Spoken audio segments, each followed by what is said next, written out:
In this video, we are going to talk about solving linear systems algebraically, and we're going to talk about two methods today. We're going to talk about substitution and elimination. So first, we're going to talk about substitution. And when we're using substitution, we want one variable to be alone or solved for. So for example, y is alone and already solved for, and y is equal to 4x plus 16. So that means I can substitute 4x plus 16 in for y. So I have 2x minus 3 times, now instead of y, I'm going to substitute in 4x plus 16, and it's going to equal negative 18. Now substitution is a great method because now it allows us to have an equation with a single variable.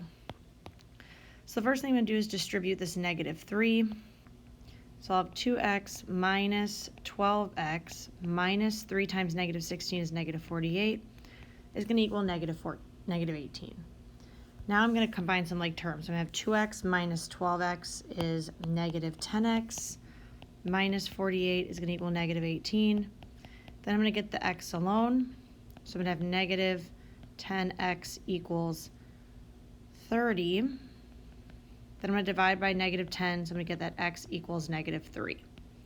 So I have half my solution, but now I need to solve for the other half of my solution. So now that I know what x equals, I can pick one of my two equations to plug it into to solve. And I could pick the first or the second equation. I'm going to pick the second equation because y is already alone. And so when I do that, I'll get that y is equal to 4. Now, I could have also picked the first equation, and I should get the same answer, but let's just double check.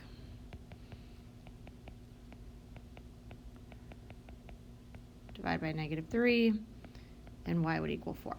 So regardless of what equation you plug it into, you should get the same answer.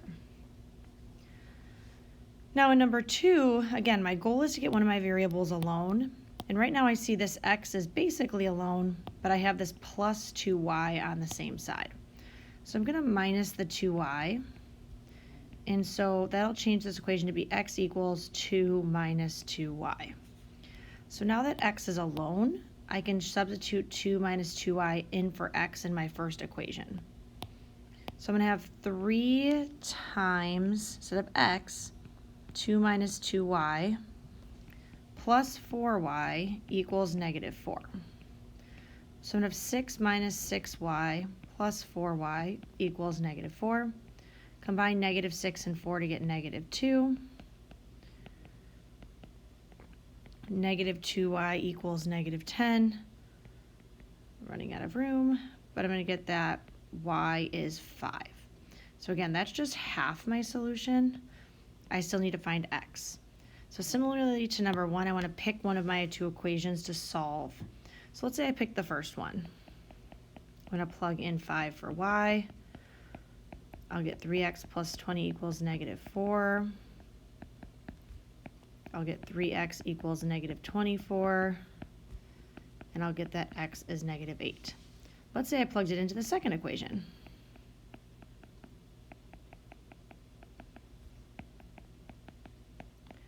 I would also get that x is negative 8. So I think in this case, actually, if you look at the number of steps it took, I think the second equation was a little bit easier. But either way, we got the same answer of negative 8 for the x. With the method of elimination, we are looking for our variables to subtract. So we're looking for variables with the same coefficient but different signs, meaning one positive, one negative. So for example, when I look at number 4, I see I have a positive 4y and I have a negative 4y. So when I go to add these equations together, the positive 4y and the negative 4y are going to subtract to 0. So what's going to happen is I eliminated y, and I'm going to be left with just x. So the goal of elimination is to eliminate one of my variables to make it easier to solve. So now that I solve for x, I'm going to go back to my original equation. And I want to pick one of these two original equations now to solve for y. So I'm going to pick the top equation. So 3 times 6 plus 4y equals 26. And I would use my solving skills to solve for y.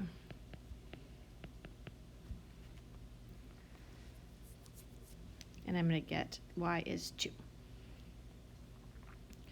Let's say it's not as easy as number 4. Let's say it's like this, where none of my coefficients are the same but different signs. Then I want to look to multiply. So if I look at my x's here, I have a 4x and a negative 2x. Well, if I multiply this bottom equation by 2, what that would do is make this a negative 4x, which would then simplify with this top equation that I'm going to bring down. So 4x plus 5y equals negative 2. Now I can see that I have a negative 4x and a positive 4x. So when I go to add these two equations together, my x's will subtract, and I'll be left with, oh, I forgot to multiply this 12 by 2. This should be a 24. Don't forget to multiply everything by the 2. So I'm going to have 11y equals 22. And so my y is going to equal 2. All right, so I'm going to clean this back up really quick. So I want to plug in 2 into one of my equations now. I'm going to pick the top one.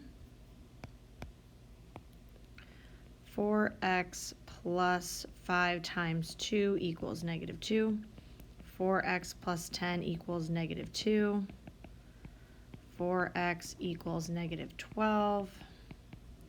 X is going to equal negative 3.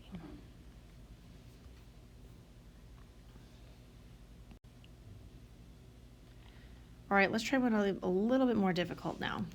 So now if I look at these two equations, I don't see any variables that I can just multiply one equation.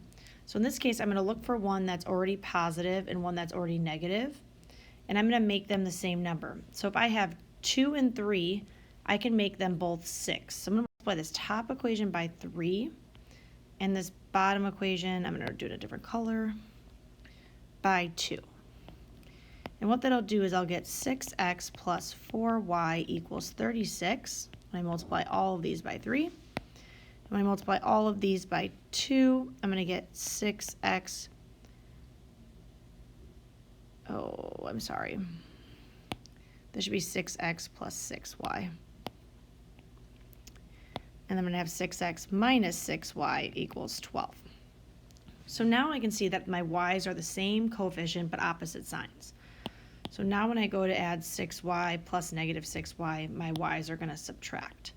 So we're left with just 12x equals 48. And so x is going to equal 4. Just like in the ones above, we're not done. I'm going to plug 4 into my first equation. Could have also plugged it into the second equation.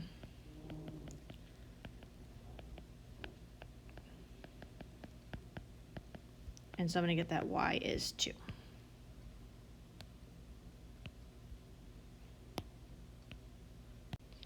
All right, let's take a look at number 7.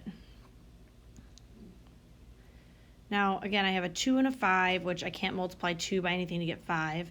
And then I have 4 and, well, remember, y is like a 1y. So I could take this equation and I could multiply it by a negative 4, because that would make it the opposite of this positive 4. So I'd end up with negative 20x minus 4y equals 4. Because I'm multiplying negative 4 times each of these. I'm going to bring this top equation down. So I'd have 2x plus 4y equals 14. Now I have a negative 4y and a positive 4y. So I'm going to add these equations together. I'm going to get negative 18x equals 18. Divide by negative 18. I'm going to get that x is negative 1. Now I'm going to take that negative 1, I'm going to plug it back in. So I'm going to plug it back into this first equation. Could have also done the second equation. and I'm going to solve for y.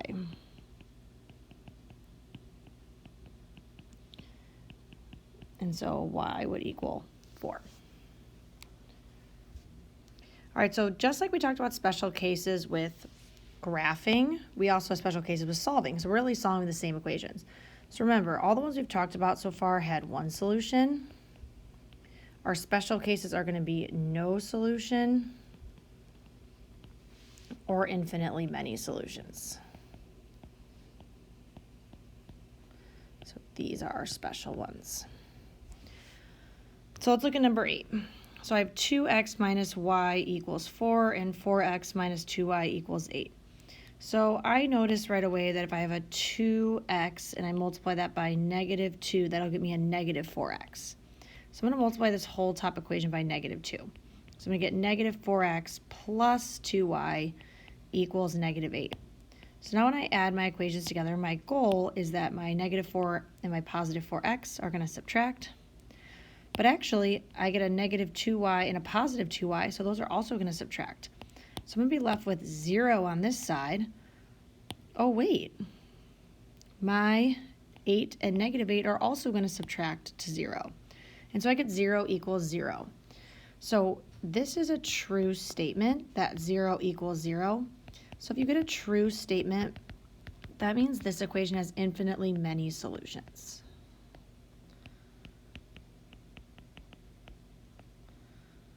Because again, these are actually the same line. So basically what happened when we graphed it is it ended up being the same line on top of itself. All right, let's look at number 9. So in number 9, I see that I have a negative 5 and a positive 10. So I'm going to multiply this top by 2 because that'll get me a negative 10y on top here. So 2x minus 10y equals 30. Now, when I go to add these together, my goal of multiplying was that this positive 10y and this negative 10y would subtract, which is true. But this negative 2x and this positive 2x will also subtract. So I'm going to end up with 0 equals 34. Now, this is not true. So what this means is this is a no solution, meaning there is no number that will ever solve this. And so remember, graphically what that means is I actually have parallel lines. So these two lines have the same slope, but different y-intercepts. And so those are our special solutions that we can get infinitely many or no solution depending on what our end result is, but those special cases only happen when our variables both add to 0.